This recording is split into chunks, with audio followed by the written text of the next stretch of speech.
ये वचन रसायन। ध्यानी नहीं शिव सारसा, ज्ञानी सा गोरख। शिव जैसा ध्यानी नहीं, ध्यानी नहीं शिव सारसा। ध्यानी हो तो शिव जैसा हो।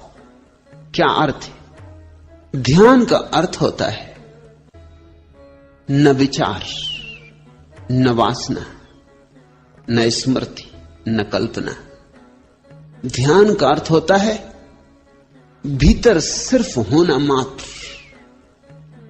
इसलिए शिव को मृत्यु का, विध्वंस का, विनाश का देवता कहा है, क्योंकि ध्यान विध्वंस है। विध्वंस है मन का। मन ही संसार है, मन ही सृजन है, मन ही सृष्टि है। मन गया कि प्रलय हो गई। ऐसा मत सोचो कि किसी दिन प्रलय होती, ऐसा मत सोचो कि एक दिन आएगा जब प्रलय हो जाएगी, सब विध्वंस हो जाएगा। नहीं, जो भी ध्यान में उतरता है उसकी प्रलय हो जाती। जो भी ध्यान में उतरता है उसके भीतर शिव का पदार्पण हो जाता है। ध्यान है मृत्यु, मन की मृत्यु, मैं की मृत्यु, विचार का अंत। शुद्ध चैतन्य रह जाए, दर्पण जैसा खाली, कोई प्रतिबिंब ना बने, तो एक तो यात्रा है ध्यान की, और फिर ध्यान से ही ज्ञान का जन्म होता है। जो ज्ञान ध्यान के बिना तुम इकट्ठा करते हो वह ज्ञान नहीं है, ज्ञान का धोखा है, मिथ्या ज्ञान है। शास्त्रों से, सिद्धांतों से, दूसरों से, अन्यों से तुम जो इकट्ठा कर लेते हो वह ज्ञान नहीं। ज्ञान तो ध्यान में जन्मता है। ध्यान है शुद्ध बोध। उस बोध में तुम्हें दिखाई पड़ना शुरू होता है जीवन का अर्थ, जीवन का रहस्य। ध्यान तो है कुंजी, खोल देती है अनंत के द्वार। ध्यानी नहीं शिव सारसा, ज्ञानी सा गोरख। और लाल कहते हैं न तो आज दिखाई पड़ते हैं ध्यानी जिन्होंने शिव को निमंत्रण किया हो, जो शिव जैसे हो गए हो। हां, शिव की प्रतिमाएं पूजी जा रही, गांव गांव, घर घर शिव के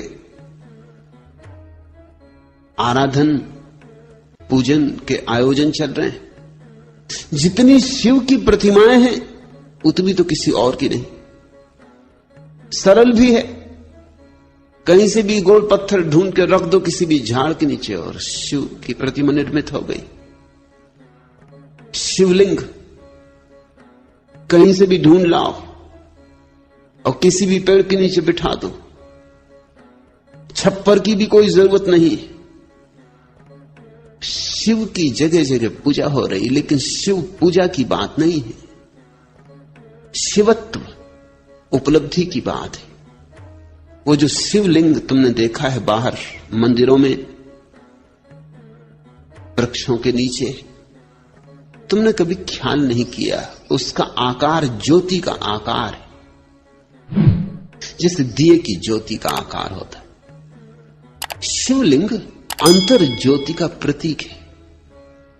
जब तुम्हारे भीतर का दिया जलेगा तो ऐसी ही ज्योति प्रकट होती, ऐसी ही शुभ्र, यही रूप होता उसका।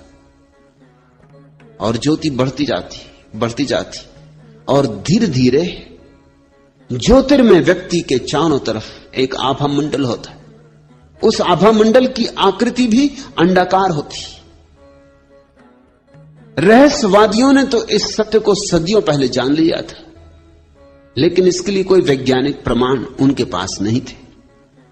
लेकिन अभी रूस में एक बड़ा वैज्ञानिक प्रयोग चल रहा, क्रिलियन फोटोग्राफी। मनुष्य के आसपास जो ऊर्जा का मंडल होता है, अब उसके चित्र लिए जा सकते हैं। इतने सूक्ष्म फिल्में बनाई जा चुकी हैं जिनसे न केवल तुम्हारी देह का चित्र बन जाता है, बल्कि देह के आसपास जो विद्युत प्रकट होती है उसका भी चित्र बन जाता है। और किरलियान चकित हुआ है, क्योंकि जैसे जैसे व्यक्ति शांत होकर बैठता है वैसे वैसे उसकी आसपास का जो विद्युत मंडल है उसकी आकृति अंडाकार हो जाती। उसको तो शिवलिंग का कोई पता नहीं है, लेकिन उसकी आकृति अंडाकार हो जाती। शांत व्यक्ति जब बैठता है ध्यान में तो उसके आसपास की ऊर्जा अंडाकार हो जाती। अशांत व्यक्ति के आसपास की ऊर्जा अंडाकार नहीं होती, खंडित होती, टुकड़े टुकड़े होती, उसमें कोई संतुलन नहीं होता। एक हिस्सा बड़ा एक हिस्सा छोटा, कुरूप होती। शिवलिंग ध्यान का प्रतीक है, वो ध्यान की आखिरी गहरी अवस्था का प्रतीक है। और जिसने ध्यान जाना हो उसके ही भीतर गोरख जैसा ज्ञान पैदा होता है।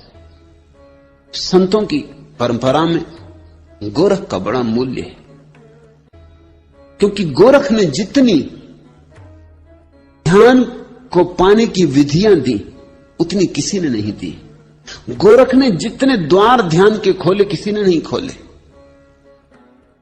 गोरख ने इतने द्वार खोले ध्यान के कि गोरख के नाम से एक शब्द ही हमारे भीतर चल पड़ा, गोरख धंधा। गोरख ने इतने द्वार खोले कि लोगों को लगा कि तो बड़ी उलझन की बात हो गई। गोरख ने एक आध द्वार नहीं खोला, अनंत द्वार खोल दिए। गोरख ने इतनी बातें कह दी जितनी किसी ने कभी नहीं कही थी। बुद्ध ने ध्यान की एक प्रक्रिया दी है, विपस्सना, बस पर्याप्त। महावीर ने ध्यान की एक प्रक्रिया दी है, शुक्ल ध्यान, बस पर्याप्त। पतंजलि ने ध्यान की एक प्रक्रिया दी है, निर्विकल्प समाधि, बस पर्याप्त। गोरख ने परमात्मा के मंदिर के जितने संभव द्वार हो सकते हैं सब द्वारों की चाबियां दी। लोग तो उलझन में पड़ गए, विभूचन में पड़ गए, इसलिए गोरख धंधा शब्द बना लिया। जब भी कोई विभूचन में पड़ जाता तो वो कहता बड़े गोरख धंधे में पड़ा हूं। तुम्हें भूल ही गया कि गोरख शब्द कहां से आता, गोरखनाथ से आता है। गोरखनाथ अद्भुत व्यक्ति है, उनकी गणना उन थोड़े से लोगों में होनी चाहिए। कृष्ण, बुद्ध, महावीर, पतंजलि, गोरख, बस इन थोड़े से लोगों में ही उनकी गिनती हो सकती है। वो उन परम शिखरों में से एक है। लाल कहते हैं गोरख सा ज्ञानी नहीं हुआ, क्योंकि गोरख ने जिस भांति अपने को मिटाया।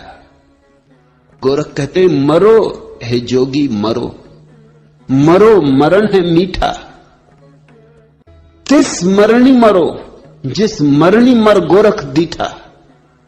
कहते हैं योगियों मरो, क्योंकि मरने के सिवाय और कोई उपाय नहीं। अहंकार को गलाओ, जलाओ, भस्मीभूत कर दो। मरो है जोगी मरो, क्योंकि मृत्यु से ही तुम अमृत पा सकोगे।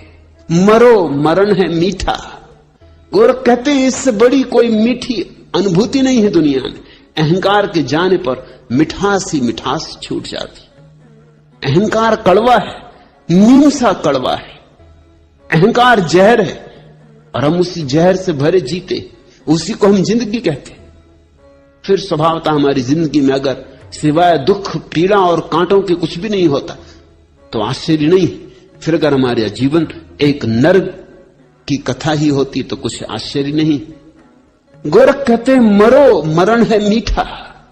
काश तुम मर सको तो तुम इस जगत के अपूर्व मिठास को उपलब्ध हो जाओ, मगर मरने की कला है। तिस मरणी मरो, उस